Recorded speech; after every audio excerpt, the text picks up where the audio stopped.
So so you're quite close to James and Sean. Like, Yes.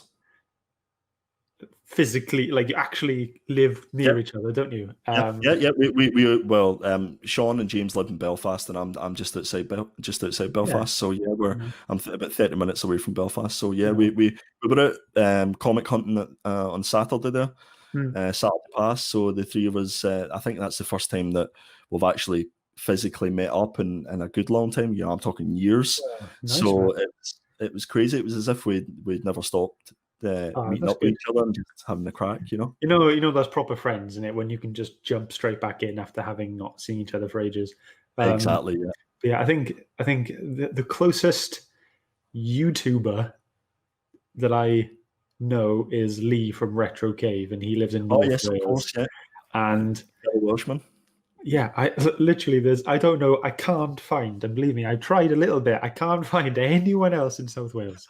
I don't know. Is there not some sort of bat signal that you can send out in Wales? You know, just in the form of a comic, triangular shelf in the sky. All the geeks just look up to the sky and go, "Oh, I've got another fellow geek there."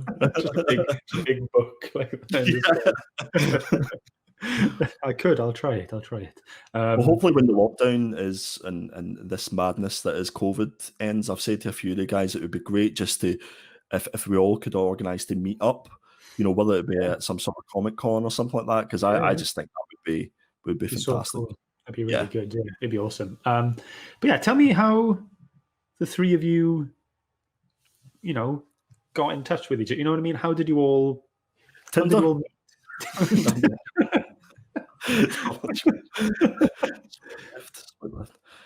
Allegedly, that's how it works. How did we meet? So we met at work. So we all used to work together back in the day. And I used to be a manager in an establishment that will remain unnamed. And we worked in there for 3 or 4 years. I think it was 3 or 4 years. And James actually works in the same building in our new jobs now.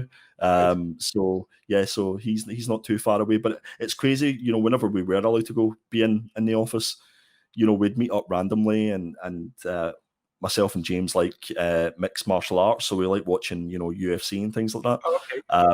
And we would meet in the lift or whatever, and we'd sort of, all right, how's it going? All right, no comic chat. It would just be like, all right. It'd be like one of those, I know you're a geek, it's cool. So that's how we met, and we'd sort of not lost touch, but we were on Facebook and stuff like that, but there wasn't a huge amount of conversation. And I think maybe James and Sean had seen that I was putting up lots of pictures of my comic collection and stuff like that, and we started chatting again. We set up like a bit of a private chat to take all that geek chat off the main Facebook, so people wouldn't find out our dirty geek secrets. And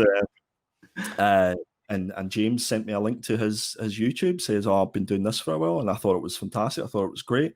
And I guess that's what kind of drove me to. I've always had Perpetual Comics as an idea, as a thing, but I wasn't too sure what it was going to be. And I'm creating a website for it at the minute, so it was all going to be just a blog type situation. And I thought, well, why not? Well, I'll set up a channel and see how it goes. And so, if anybody's to blame, it's James. Nice. Well, I think it's a good blame at the moment. Well, we'll see. We'll see. Well, so, did you know? So, you and James, did you know when you were working together at the start that you both like comics, or wasn't it until you started putting stuff on Instagram?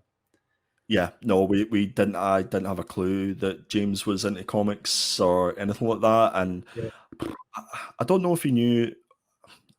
It's one of those things. It's not. It's that whole thing where you don't really talk about it, you know, especially when you're working and stuff like that. It's not always like, oh, you know, what about Batman? You know, well, it's definitely when I've said that. It would have been more about some non-DC character.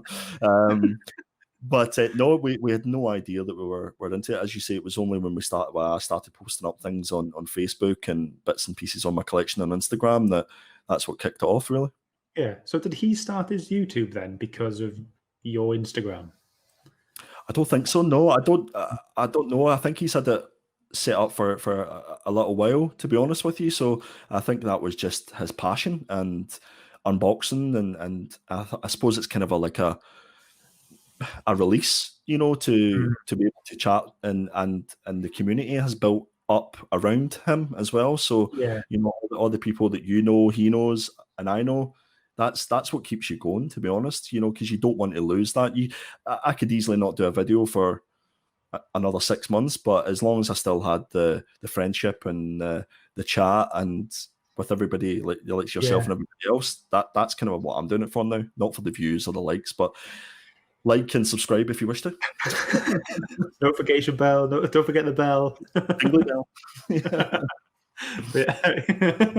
Yeah. No, like I think I agree with you, to be honest. Like at the start, when I started, I didn't know any of this, anyone. Like, so it was like, I did a couple of videos, did like an unboxing as well, and then I met Shane on Facebook. Didn't know, like, I started my stuff before he started his videos. Okay. And then we got talking. He sent me a mystery box for free, which was amazing, and I did a video on that. And then he messaged me a couple of weeks later saying that I've kind of egged him on to do his own. Inspired. Yeah, I didn't want to say inspired, but I've inspired. You'll take it.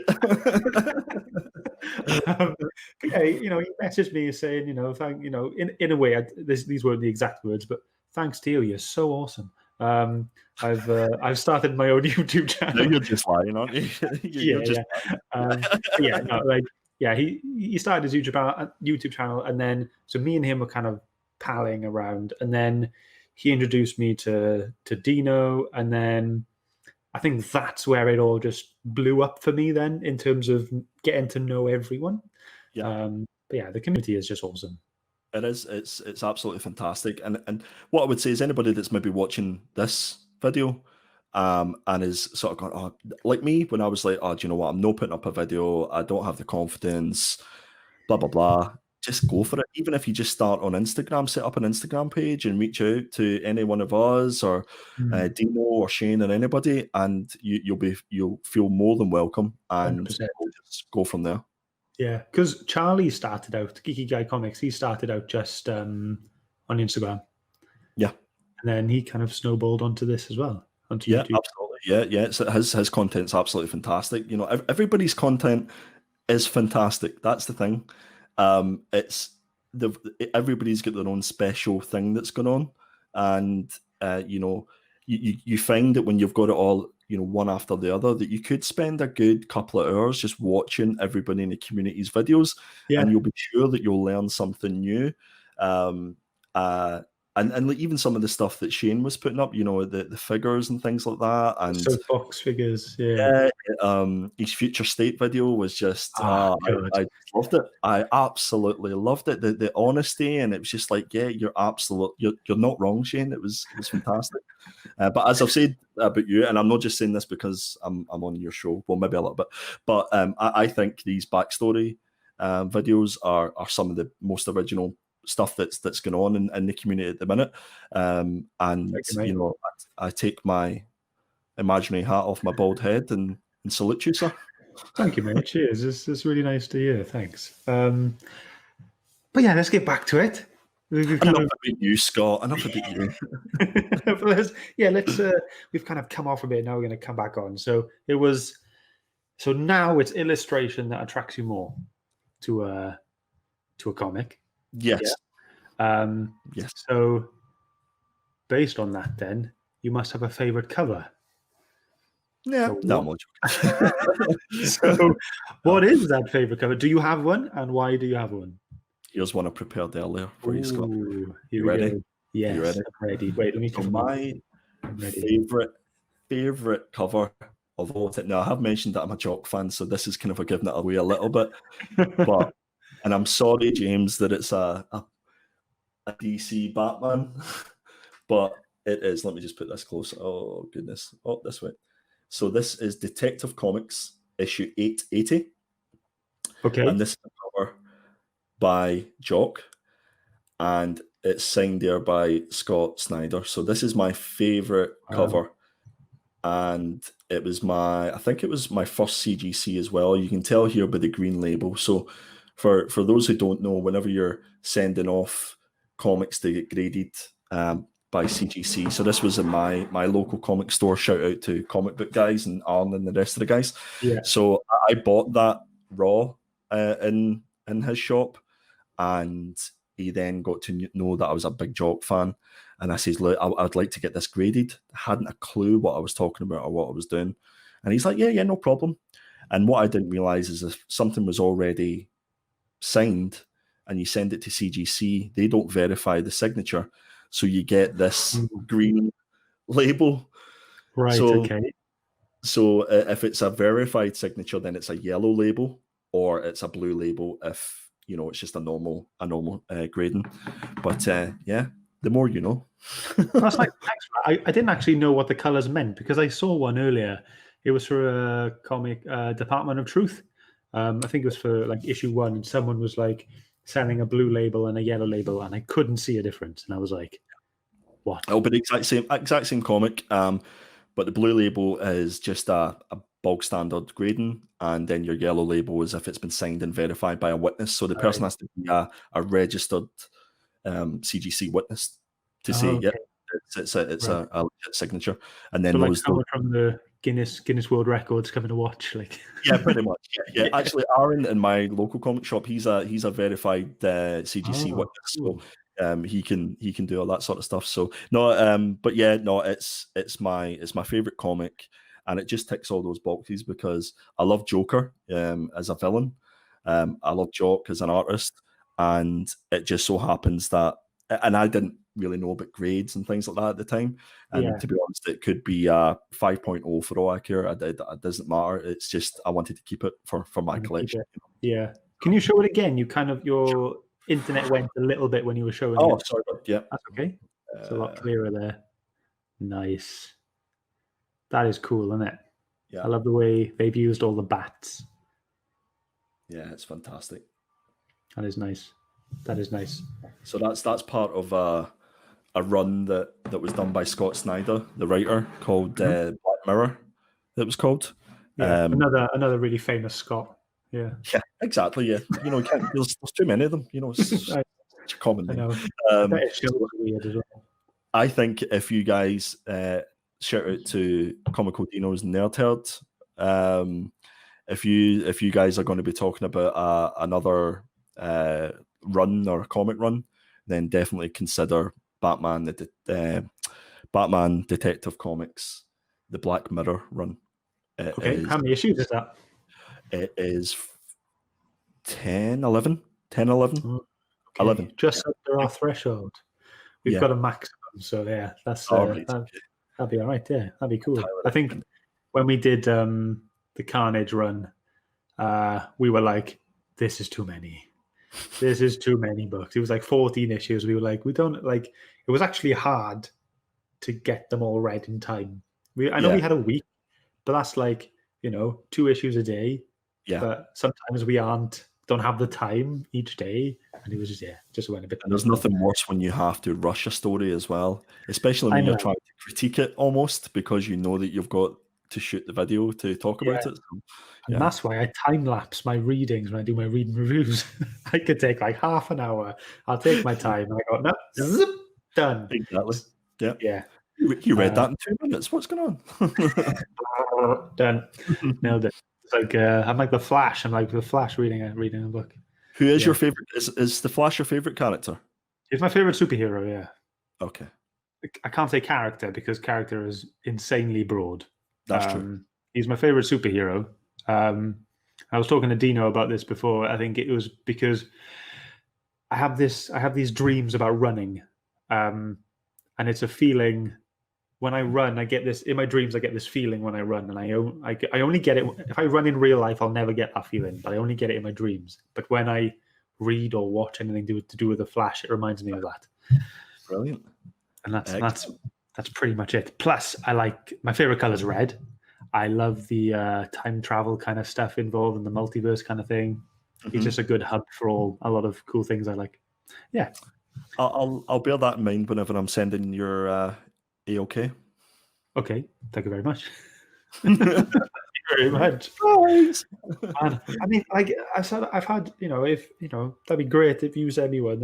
I really appreciate that. And then Shane sent me one before a couple of weeks ago, but I want to do the same. But I like everything I've got. You know what I mean? And like I said, my collection is so small. Yeah. No. That's the thing. I definitely like whenever I'm sending out AOKs, like I just like to send them. It's like at Christmas. I prefer to give people things at Christmas rather than receiving stuff. But it's absolutely no problem at all. And especially if you maybe do a video on it and stuff like that. I think I like watching people's reactions. Maybe do a video on it. What I did there. Maybe if you want me to, and invite me on again or something. I don't know. It's up to you, Scott. Yeah, all right. Yeah, fine. Twisted my arm. No pressure. Yeah. Right. Thank you very much for showing me your cover. I imagine when did you get that then? Like how long have you had that? About 4 years. Is it? Yeah. And did you say you got it graded straight away? Pretty much, yeah. As soon as I bought it, I just said to Aaron, "Here, can you?" Rather than me taking it home and ruining it, I was like, "Just can you go ahead and get it CGC'd for me?" It's cool, man. Yeah, I have no idea what they look at when they do the point system, like how they grade it. I don't know. I'd say some of them probably don't. I would imagine if you're getting thousands and thousands of the same cover, it's just a tick box exercise. Maybe, yeah. It's actually something that I would, as I say, I'd normally get someone else to send them away, but myself and Sean have decided that we're going to give the whole sending off to CGC a go to see what it's like. So we're going to start that, maybe do a wee video on it just to see what the journey's like. Because whenever I was trying to find out more information from a UK person, it was difficult. It was there wasn't much information about it. So if I can go through that journey and do a bit of video and inform people, then why not? Like a little documentary kind of thing. A little diary, a little video diary, if you will, Scott. Yeah, I can just imagine you there, and here you can see the grading man grading a comic. This is Uncle Ralph grading my 880.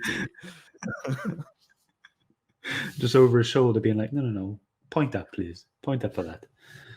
Up one, please. Up. Yeah. Come on. I got kids to feed, man. Come on.